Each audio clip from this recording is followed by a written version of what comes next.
Mutations that naturally occur within populations of viruses are one of the more frightening concepts in evolutionary medicine or virology, depending on who you ask. As viruses change over time, it's important to remember their main goal is to blow up and then act like they don't know nobody. As they change, the idea surrounding their very being is to get in, infect as many cells as possible, infect the next host, and hopefully survive long enough. But this requires a virus to walk a very fine line. Infect too quickly and you could trigger a cytokine storm that wrecks the host before you have a chance to realistically approach infectious numbers.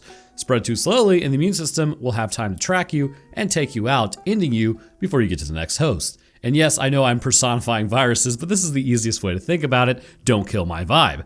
Actually, I've come to find out, I used to think about the immune system and viruses being like little mini wars in the body, which, I mean, in actuality they are, which pushed me to become a scientist. And it turns out a lot of other microbiologists feel the same way and find it interesting, which is why they went along the same pathway as I did. Anyhow, the most alarming concept of a virus would have to be a gain of function.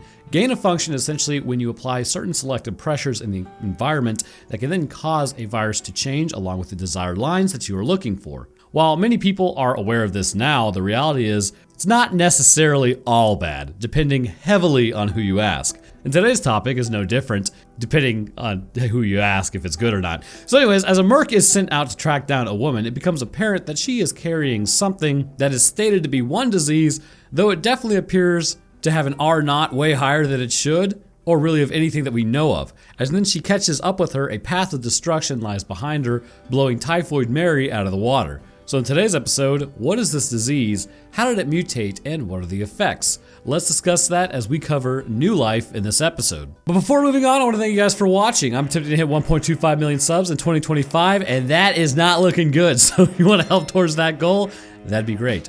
Also, without you guys, none of this would even be possible, so I do appreciate your support. Check out Roanoke Tales for cryptids and true crime stuff. Also checking out Roanoke Games on Twitch and on YouTube because, and also I have memberships now where I'm gonna do live streams on this channel. So if you wanna check out all that, you know where to look. We kick off our story with birds tweeting. Surely nothing horrible is about to transpire, but given this channel's track record, it ain't looking great. A woman with blood on her head is walking through the alleyways looking extra sketch and breathing heavy, just like me recording. Evidently, nobody lives in this town with absolutely no one on the roads, as then she approaches a house of a colorblind person because who would realistically, purposely choose this color for their house. Finding the key out front because it's always under the pottery, she then heads inside. Washing her face off, she's got a black eye, and as she looks around, this is evidently her home as she grabs some cash and then finds the wedding ring sock. That sucks. The door then creaks open as she shakily approaches the other door to the bedroom, looking around and seeing two people enter, force multipliers drawn. Heading out to the window, she then nopes out of there as we now hit up a mechanic area as she grabs a hoodie, becoming the gray woman, as she starts hoofing it out of there on the roadside, which totally doesn't look suspicious at all. What is the gray woman, I hear you asking? Well, during times of strife, you put on a dark color shirt, blue jeans, regular shoes, don't make eye contact, and move through an area without drawing attention. The concept is called the gray man, as nothing is memorable about you and nobody is looking at you. Great way to survive in sketch times. Hiding in the back of one of the guy's trucks that's somewhere, she then lays in the bed and is driven out of there as dramatic music plays. She falls asleep as we now jump over to another woman. Also, I recognize that truck anywhere. That's a Mazda B series, a B2000 SE-5 actually. Just like most of these small light duty trucks of the 80s and 90s, whether it was Ranger, Toyota pickups, Mazda B series, all of them were unkillable. In fact, Mazda was pretty much a Ranger, by the way. But it's basically a 2-liter engine that could put out like 90 horsepower, which jumped up to 143 horsepower by 2000 because they realized, the truck needs to move, but you can get like 25 miles per gallon in these bad boys, and they would at minimum haul you, well, maximum maybe, a passenger, and then maybe someone laying in the bed of a truck. Just don't drive uphill, and you're good to go. Gotta love these old trucks. A 1989 Hilux diesel is still the holy grail for me personally, but with whistling diesel destroying all of them, it's looking pretty grim, boys. Back to the movie, as Elsa is turning her badge and gun in, which that statement just sounds funny, because my niece used to be obsessed with Frozen. She's 3 weeks from retirement. She has self-affirmations written on the mirror as she's popping pillies. So you just stay strapped the whole time? Hell yeah, brother. It was only after writing that I figured out what was actually going on. It's way worse.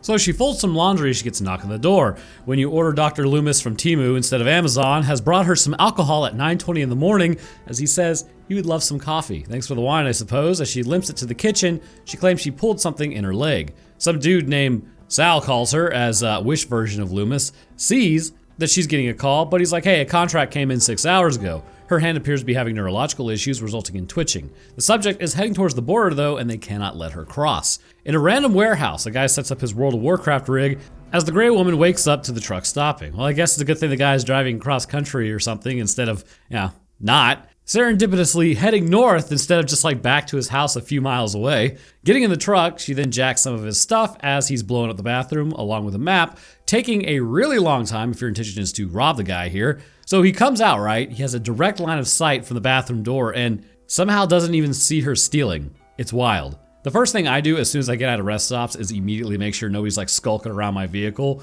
She then walks off into the woods as now she's in the ritual monster forest. Sitting next to an old car that you gotta wonder how that even got there in the first place. Like, I'm not sure the era, but I know it has to be from like the 30s or maybe 40s. Not really my styling, so someone in the comments sound off on what this actually is. She then washes her hands in the river as she emerges looking like a complete crackhead. Finding a barn might be the best approach to go to the front door on this one and actually knock, not listening to me because she cannot hear me as filming of the movie has already concluded. She instead hides in the barn looking at an engagement ring. Putting it on, it really didn't make any sense because she clearly put it on her right hand, as then when it pans out now, it's on her left. Of course, the image is reversed for you guys to avoid ridiculous copyright, so it'll look opposite. Going to sleep, we now jump back to her being in some sort of cell. Crying as one does because you're in a concrete bunker, something approaches and then she wakes up and we jump over to Pilly Popper from earlier on the hunt, indicated by Party City Loomis here.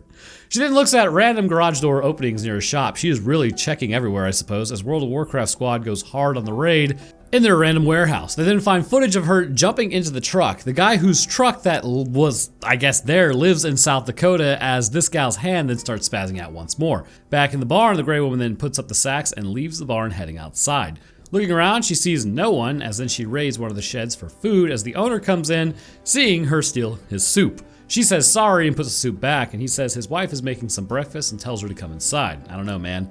She could be on bath salts for all you know. I am 100% certain I would not be inviting a thief into my house. So burning through that breakfast quite quickly, they tell her she can relax. They then ask if she's just living on the streets, and she says she's traveling, which means she's living on the streets.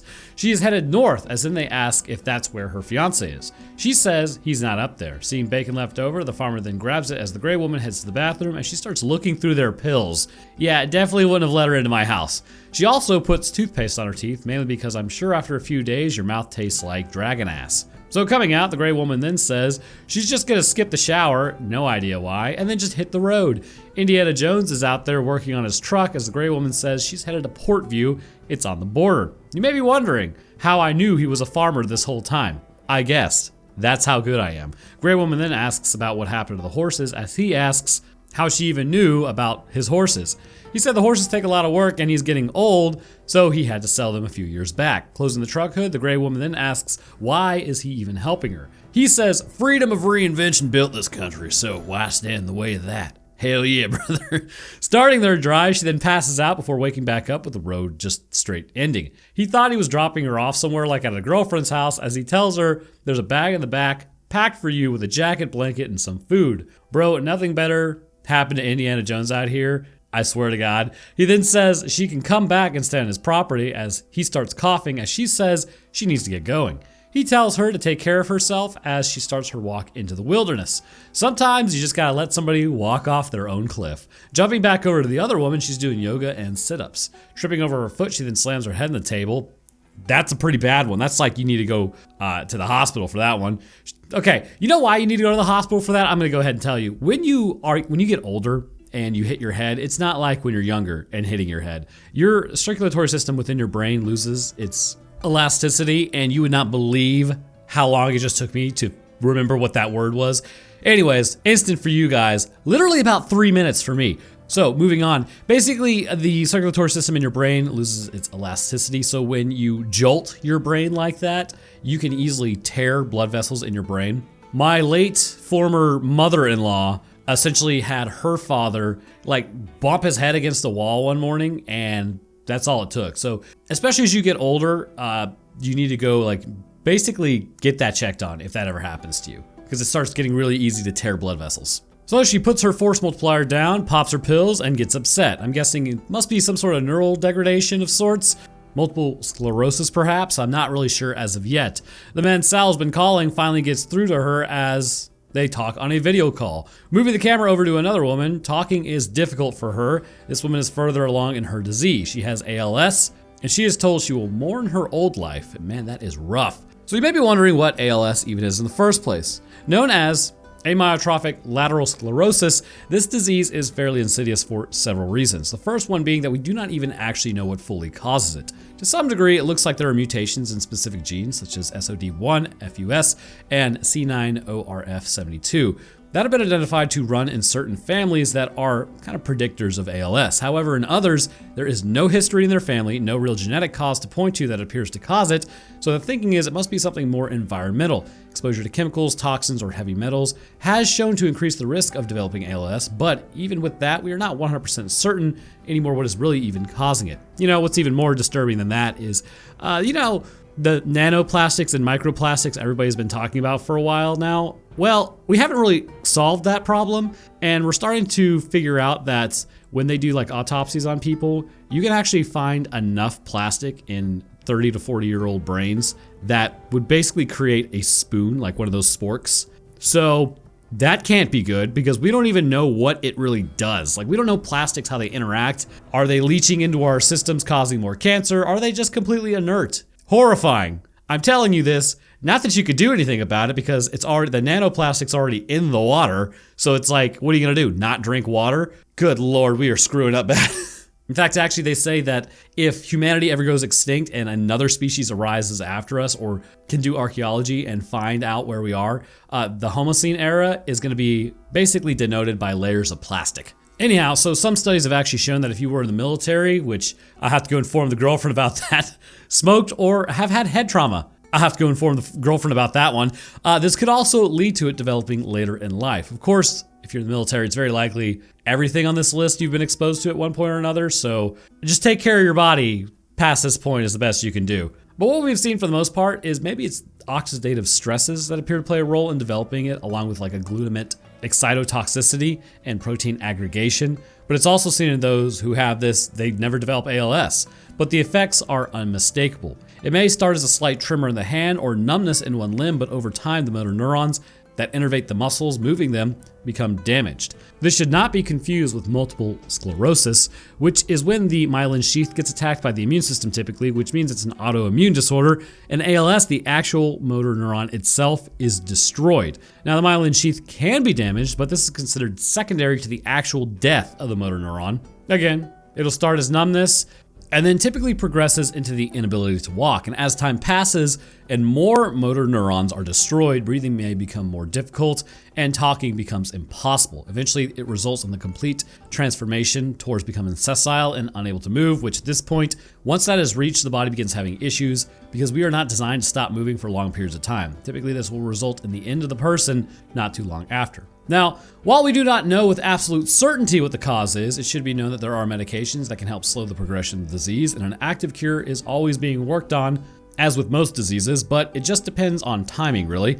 In some instances, CRISPR has been shown promise in stopping the issue if gene mutation is associated with it, as if you fix the gene, you fix the problem. In other cases, it has been shown that fatty omega-3 acids can actually cut the risk of developing ALS in half, at least in some studies. Take that with a grain of salt and not as gospel. And if you already have it, omega-3s have been shown to help in general. It is important to remember though, omega-3s can cause heart palpitations in certain people. I am one of those people. Another treatment is utilizing your own stem cells in the bone marrow to replace the damaged motor neurons to regain function, but that's gonna need much more study and testing before it becomes like completely commonplace. So jumping back over to the gray woman, she has gotten to another road as she keeps walking out of there. Sal says she will need to eventually tell her family, as she says she cannot burden them. The other woman then asks about her if she's thinking about shuffling her mortal coil early.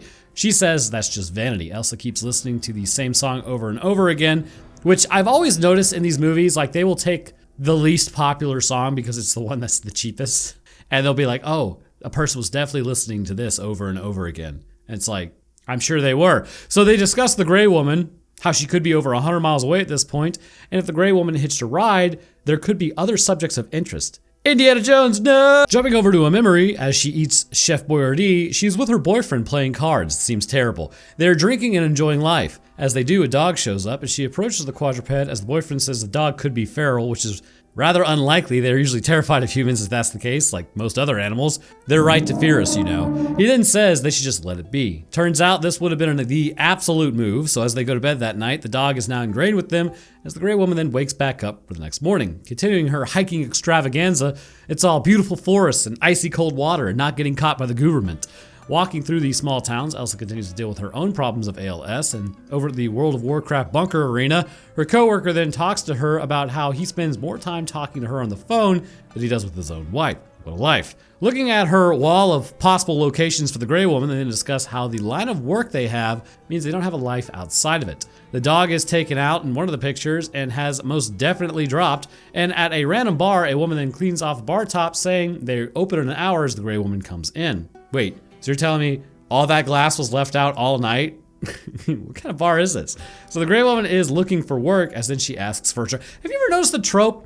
Bartenders, like, they're always there in the morning cleaning up after the night, but it's like you hire a closing crew for that. That way they can... I've never been to a restaurant where there's not people who close out for the night and clean the place. Otherwise, it's like, oh, gee, thanks for leaving this for me the next day. Anyhow...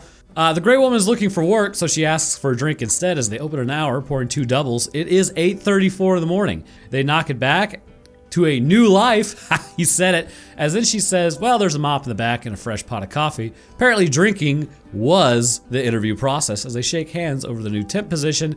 As now we jump back over to Elsa. Wish version of Loomis then tells her he can't let her cross the border. They should be cross-checking all of their data with other institutions. He tells her she has 5 hours before the Grey Woman gets loose. That night, this man absolutely slams back a beer in like 3 seconds. What a Chad, nicely done. Grey Woman then cleans the dishes in the back as we jump back over to her at her house. As she looks at her foot, she has bumps on her skin.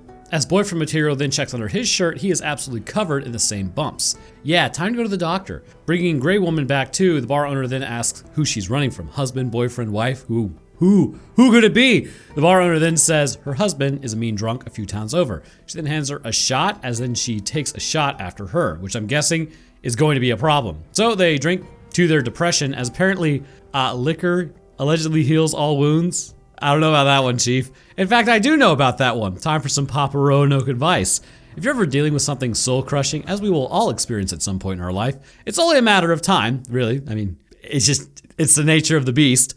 Give yourself about 3 days to wallow. And I'm talking like down bad, right? Down and out. Drink your liquor, eat your junk food, shut your blinds, watch something on repeat. I don't know. Do what you gotta do, right? But on the 4th day, be like, all right, wake up, drink some water. You got to pick yourself up and keep moving. Obviously, if you have an issue with alcohol, don't do that. But it gives you time to kind of get it out of your system. Then you can start addressing problems on day 4. Drinking only covers up the issues. You still got to actually address it with a sober mind at some point to move past it. It is annoying and it totally blows if that's the way it is. But I don't make the rules here, man. I just enforce them. So closing up for the night, bar owner then says she has a couch as it starts snowing. Going on, she claims it's a small, boring town that doesn't offer much, but it has good people. Good people who are ripe for infection.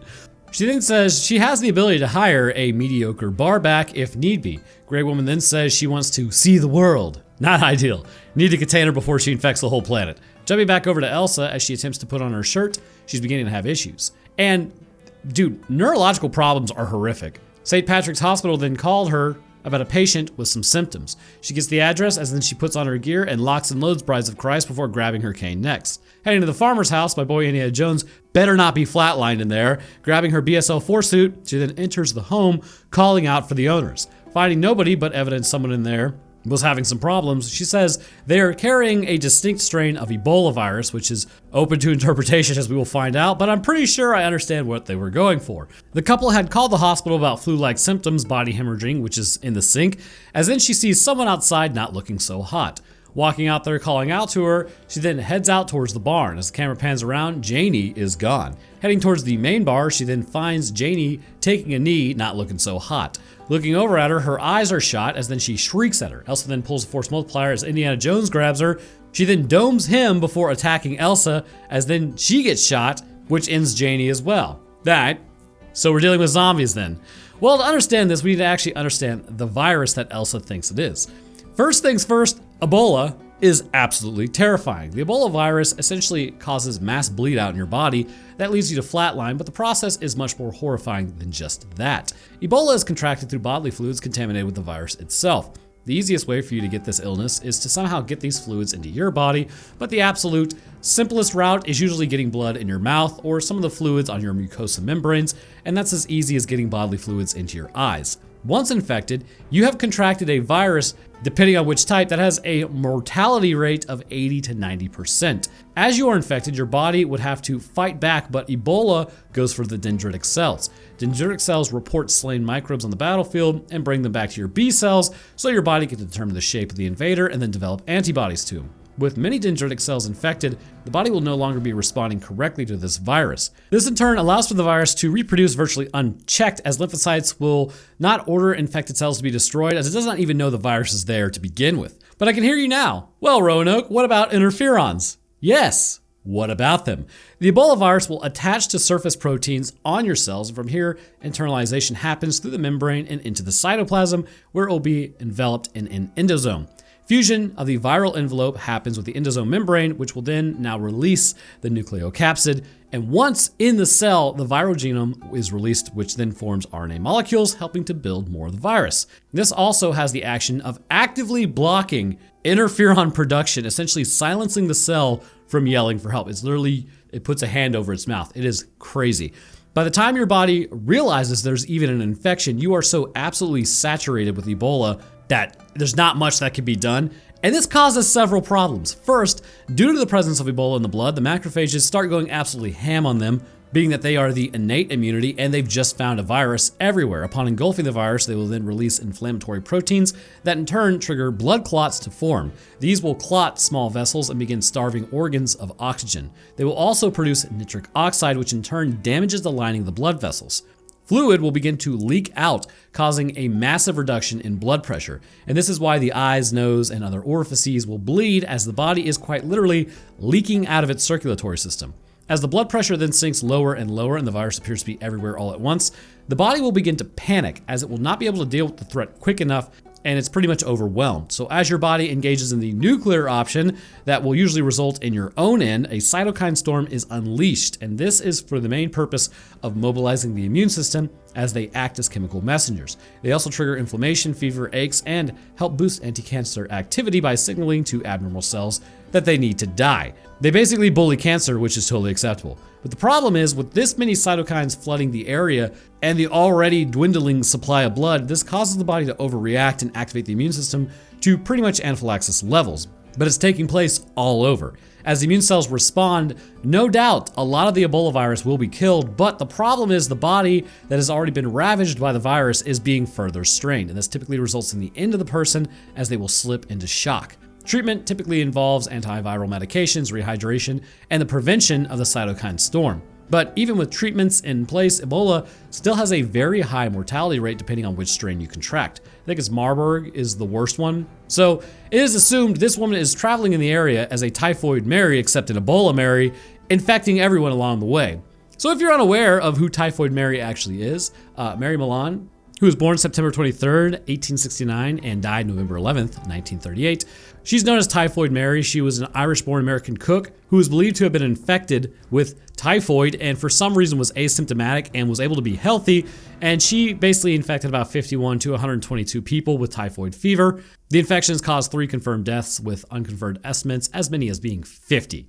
So she was the first person in the United States identified as an asymptomatic carrier of the pathogenic bacterium Salmonella typhi. She was forcibly quarantined twice by authorities, a second time for the remainder of her life because she persisted in working as a cook and thereby exposed others to the disease. Malone died after a total of nearly 30 years quarantined. Her popular nickname has since become a term for persons who spread disease and other misfortune.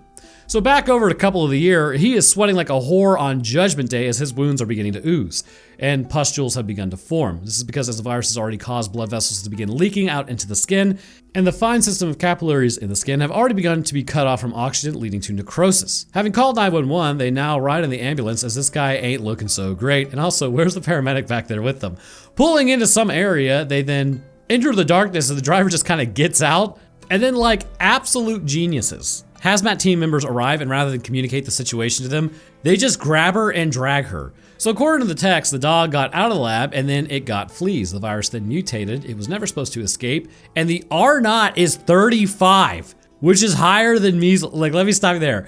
R0 is essentially, in epidemiology, the basic reproduction number or basic reproductive number denoted of an infection that is expected concerning cases directly generated by one case in a population where all individuals are susceptible to the infection. The definition assumes that no other individuals are infected or immunized. So for measles, which is said to be so infectious that if 10 people stood around one person within 6 feet of them who had it, 9 of them would contract it. It has an R0 of 12 to 18. By comparison, Ebola only has an R0 of 1.56 to 1.9. 35 means if you got remotely close to this person at any point, congratulations. It's not a question of if you're infected. You are infected. No shot you don't become riddled with the virus. This type of pathogenicity doesn't exist as far as we know. So there would be no way to really know how close you could safely exist next to this person. This is functionally a humanity ender, but the question is, could this even be possible? And if so, how did they achieve it? Well, we'll get there momentarily. So continuing their conversation, the lab had a cure for it, but now they don't, or maybe I misheard and they didn't have a cure for it, but now they do. Anyways, so the gray woman is a healthy carrier of the disease, which is highly interesting as you would absolutely 100% need a way to stop this because otherwise humanity is totally boned. This just further brings into question what is even happening with the containment procedure here. Like, brother, for a disease like this, you need a bit more than a small team. I get keeping it quiet, but what in the name of all that is holy? Every person the gray woman has come into contact with, even at the rest stop being by that truck, that guy is totally screwed. Like, they have to be kept in isolation. Evidently, she doesn't even know she's spreading it and she thinks she's just on the run for murder. So back in the fun cell, the light has been destroyed by her as the food carrier then brings in the food. He's told to enter the cell anyways, as then he steps on some glass. She makes a run for it and he grabs her pretty much immediately because she didn't make it very far. So she gets his mask off, which means he's now infected, as then she stabs him in the neck, severing his carotid artery as he pretty much bleeds out, and then she makes a run for it. So that was the thing. She's like, oh no, I murdered him. Yeah, if I'm gonna be real with you, if some random group of people grab me and put me in a cell, yeah, I'm gonna be stabbing people too, because it's like, I don't know who you are, you haven't said anything to me. Get stabbed, it's not my fault. You should have mentioned that I had some super disease or something, and maybe I would have been like, oh, that sucks. Well, at least I know I shouldn't be leaving. So finding her boyfriend, her skin has basically completely started melting away, or his skin has. He's still conscious though, so maybe not a zombie. So skin loss, vision loss, hair loss. Now 2 of those you're pretty much just a done deal on, but the 3rd is totally preventable. So today's episode is brought to you by Keith. It's not. He wakes back up and then starts shrieking, having turned. Elsa keeps yelling as Timu Loomis is told that it was Adagen Corporation working with the government to develop a gain-of-function virus intentionally. But only Adagen contracted them to hunt down the gray woman, as they made what we in the business like to call a big fucky wucky.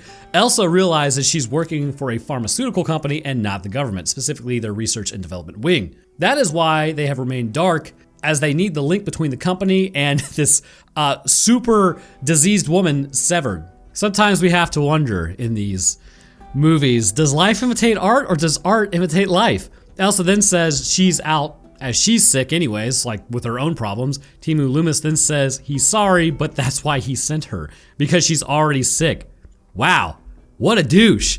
So now we need to talk about 2 things before we move into what this unholy of an abomination is concerning viruses and what it actually does to somebody. So let's start with everyone's favorite topic first, gain of function. You shouldn't kid yourself while we point to other countries and say, why are you gain of functioning right now? Every country that is capable of doing so works on gain of function. That is the way of the beast. Like, that is just, there is no point in pretending like somebody has moral superiority because everybody's doing it. So gain of function is essentially evolving a virus along parameters that you want it to by applying selective pressure. And while that sounds really bad, it's not without its benefits. What benefits, I can hear you asking? Well, it's sort of like how if a nuclear bomb goes off 20 miles away during the winter, it can keep you warm for a little bit. When a gain of function virus is created, and as its name implies, it gains a function. If that's the case, then you can effectively predict how a virus would change under certain parameters in naturally occurring settings. And by doing so, you can actually develop a vaccine for it. In fact, the yellow fever vaccine was created by utilizing gain of function, and now it works.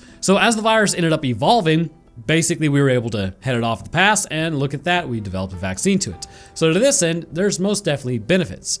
Now, the problem exists within the human mind, and we as a species have a propensity to FAFO quite frequently. Take H5N1 for instance. This was a gain-of-function virus being worked on that became avian flu. This virus was told to stop being worked on by the people who were, messing with it a while back due to the ethical questions before being reapproved to be worked on, and then it was detected in populations of birds in late 2021. We had the thing contained. Clearly, there's a problem with our containment procedures because it did not prevent this from spreading, but this was mostly just birds, or at least at first. Well, surprise, surprise, it ended up jumping to humans later, and now we can contract this virus. So while we are attempting to understand how the virus may change, we ended up releasing something even worse into nature. Absolute classic humanity, high five. So since now we have an understanding of the duality of gain of function, basically 90% bad, 10% good, we now need to understand how this may have even been possible and what this virus is mixed with. I see one major possibility: reassortment. Reassortments happen when viruses are in the same environment, specifically a host cell, and will exchange genetic segments, resulting in new virus particles and a mix of genetic material from both original viruses. Let's say you take AIDS and Ebola. Congratulations, you now have ebolaids. To this end, let's say you wanted the lethality of Ebola, right? But the infectivity of the measles. By infecting the dog specifically, which would actually, you would probably need a crossover virus, you could effectively do this. Let's say you took kennel cough, which is it's actually the most infectious respiratory disease in dogs. Next, you combine it with measles within similar cells. Likely not the dog itself, but under laboratory conditions, which is what we would call in vitro versus in vivo. Anyhow, you may be able to create a virus capable of infecting both humans and dogs. Of course, now you have a virus that can infect both of them, but on the human side of things, depending on which genomes went where, you actually may just have a more infectious form of measles. However, the mortality risk is only around 0.3%, hardly all that lethal. Well, then some genius gets an idea during a potluck. He's like, hey, you know what? Let's add Ebola. Dogs are known to be susceptible to Ebola, but do not appear to show symptoms. So now you have this kennel cough measles virus, or measles, and then the dog is infected by Ebola to further provide gain of function. The same process of reassortment happens, resulting in a virus having a genome from 3 viruses. Now, you do have a respiratory virus that is highly contagious that has the potential to inspire symptoms of Ebola in humans, but not in canines. While it is suggested the dog at the beginning may have had fleas, it's just as likely a respiratory virus could also be at play. Of course, it can't be discounted that Molly drank after the gray woman, and Indiana Jones also ate the leftover bacon and probably also kissed his wife, meaning bodily fluids are the main vector. However, you can't help but notice also they cough a lot. So the dog also licked the gray woman's face, so that's probably how that was transferred, but fleas also could be contaminated with the blood, as in they bite humans. They would be infected as well at that point. So this is likely how the virus was set up initially and why it would become a massive issue. Of course, how do you lose the dog from containment? Just put up a fence around your compound, or just keep the door shut. The containment procedures would have to be horrifically bad for this to take place. Then again, we've all seen the result of bad containment procedures. So after being presented that, the communication is ended, as then she's back in because she's like, screw it, I gotta stop this woman from escaping.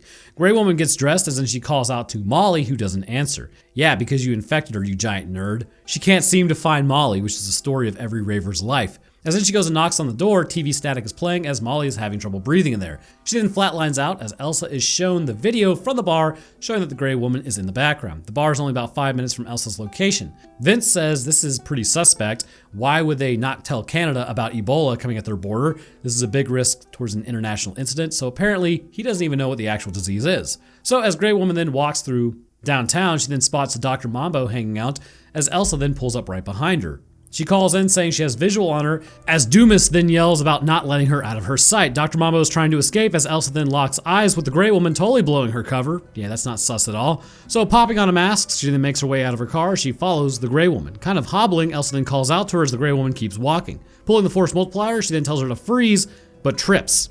Cutting open her hand in the fall, that's ouchies. So having lost her completely, a fog then moves into the area as the Gray Woman returns back to Molly's. She still can't seem to find Molly as she tells her she has to go. Running upstairs, she then spots Molly in bed. Finding her, well, probably can't show any of that, but she is flatlined. Running away, Elsa is still going around looking for them, They've hit a dead end tracking down the gray woman, and then they have to assume that Molly is staying with a friend. The gray woman is crashing out downstairs over what she just saw, and then she hears a thud and then footsteps. Now it is time to GTFO, calling out to her, "Have you never seen a zombie movie?" Heading to the stairway to heaven, or in this case, stairway to hell, she keeps calling out to Molly, who isn't answering. And even if she did, what do you expect to do? You saw all that bleeding and how responsive she is. No shot she's good to even go slightly. Listening at the door, she does a smart thing and goes to open it as Molly comes out straight gassed up. Sobbing as she looks at the gray woman, she then starts yelling. Chasing her, the gray woman then grabs a fire poker and starts smacking the holy hell out of her as Molly keeps trying to bite her. Grabbing a frying pan, she then takes her out just in time before this movie got sued for replicating the experience that PUBG is known for. Okay, so having seen the person, we can begin to see what is happening here. To set the stage properly, it should be known that Ebola actually can and does quite regularly infect the peripheral nervous system. This means it can most definitely invade neurons. As we see with Molly and the couple from earlier, their infection will have Ebola-like symptoms concerning puking up blood as their stomachs will fill with blood. However, the blood clots all over the body are also causing the dermal layer to necrose, causing mass die-off of cells and pustules to begin forming, being the site of immunological combat. So as the disease progresses, hair, being in the dermal layer as well, will begin to fall out as the hair follicles themselves will die, essentially. Their eyes will haze over as the corneas become infected with the vitreous fluid, basically virtually drying out due to the mass loss of water in the body. And also, although your corneas get oxygen from the air, they can still have problems if the interior is not maintained. So the eyes will begin to degrade, and because of this, vision would either be blurry or almost completely lost. As the person deals with blood clots, there is a notable shift, but it's probably not due to some desire for human flesh. As the virus infects the neurons, it would begin to cause brain damage, but microclots in the brain would also begin to starve neurons of oxygen. And this is where many of the issues likely stem from. The person's brain would likely cause them to have a marked aggression level increase. For example, if a piece of the frontal lobe is starved and dies, biting, attacking, and lashing out are all things that are possible as the brain's emotional sections become unchecked. The amygdala would be running the show at this point, causing an increase in aggression. Now, for all intents and purposes, this would very much so be a zombie infection, so to speak. The person becomes aggressive and lashes out, and if you're bitten, you do contract the virus that essentially rots you from the inside out, leading to you becoming aggressive and attempting to bite others. Without a doubt, this will lead to the end of a person, however, and not like several weeks, but likely only a few hours. Once this stage is reached, the blood loss would be so immense that the person would not really have the thought of like self-preservation, and they're running off just pure emotion and fumes. Their bodies would be reaching a stage where this is likely like the last throes of life. It is known before people crash out permanently that they tend to get sort of energetic. Ask any hospice nurse, and they see this quite regularly. This push is likely short-lived, and once the last of the body's energy is expended, they will drop within like a day or two max. But given the R0 as high as it is, this may give them enough time to spread the virus even further. Like, cities are done at this point. However, this doesn't really show why the gray woman was resistant for so long, which we'll talk about that very soon. Falling down, her hair is beginning to kind of fall out again, sponsored by Key. So she has a crash out similar to when that dad in Poltergeist kept like tearing off his face. Anyway, she's going full bald now and like crying about it. I mean, welcome to being a man in your mid-30s. We're all doing this all the time. Except maybe that apple running guy. That dude's got gorgeous hair. So Elsa now looks out over the mountains and it's beautiful. She gets told where to go as she's actually only 1.3 kilometers from the border, which in actual usable units is like 0.8 miles, or in actual gigachad units, the Betsy Ross flag for colonial US was a 3x5. So 844.8 Betsy Ross flags, USA baby. Heading to the location, she's got her mask and gloves on. This is assumed to be airborne, but we have no idea if saliva transfers it exclusively. It could be both for all we know. This pharmaceutical company absolutely blows. Finding Molly flatlined inside by looking through the window, she pops on her full BSL-4 suit, which she should have done to begin with. Also, is this the same suit that had like a whole bunch of fluids on it earlier? Where did you wash that? Where did you get a new one? Why was that just hanging out in your car? Like, you are definitely infected. Like, that was a full containment issue with like a team and like a decon type of deal. I don't understand how she got a new suit. Anyways, I'm just caught up on that. Anyway, so Loomis Light tells her to stand down until backup gets there. Elsa then tells her to pound sand, basically, as she's going in. The rest of the team then wonders what she means when she says she's on the front line of the apocalypse, because they don't know what this disease is. They think it's just Ebola. Locking and loading Brides of Christ once more, she then heads towards the barn in the back as menacing music plays. Seeing Caillou standing on the other side, she informs her that the force multiplier is pointed at her. She says she is there to help her. The thing is spreading because she is the one spreading it. She didn't turn on her mic though, so none of that was heard. The Grey Woman then turns around, feeling that somebody is there, not hearing them, and says she might be a little sick, as she has developed at least several of the symptoms that everyone else has seen. She then goes to rush Elsa, as she tells her not to take another step, but instead, the Grey Woman takes several steps, and then she gets a round in her guts. Well, that was your choice, gal. Turning around, she then runs towards the border. Fire another shot at her. What are you doing? So the Grey Woman then takes off with a round in her stomach. I mean, she's got about 20 to 30 minutes before she bleeds out, and running is not going to help that situation. Elsa then takes off her suit and tries to aim, but the ALS is making it quite difficult. She then fires 2 shots, hitting her in the back, as then she gets back up, as Elsa says she will shoot for the head next time. She informs her that they just need her blood, and they can do it alive or dead. Now, this would clearly be because if they can find out what antibody she has, they should be able to synthesize a new cure. Of course, the antibody only appears to work somewhat because eventually symptoms did arise. She then tells her she's highly contagious, as the Grey Woman says she won't go back. Elsa tells her she can't run from this, as then she tells her everyone she's been in contact with is dead and it's her fault, basically. So they both wanted to see the world, as the Grey Woman then starts limping it out again as Elsa takes the last shot at her, taking her out, ending the hunt finally. So she has a nice cry about it, because that's never easy, as then she reports the Grey Woman is dead, as then she approaches her. Without a critical component of her suit, which is the breathing apparatus, good lord. She says she is dead, but that shot actually did not end the game. I mean, severe brain damage, yes, but technically she's still alive. So the Grey Woman reaches out her hand, as she doesn't want to clock out completely alone, which is a very normal human sentiment, as Elsa then takes her hand, and now she flatlines out. All the files get burnt, people get erased, and it's like it never happened. Yes. Erase all your data. Surely this won't come back in any capacity, meaning we would just have to start back over from scratch to even figure out what it is in the first place before even trying to develop a cure. Brilliant!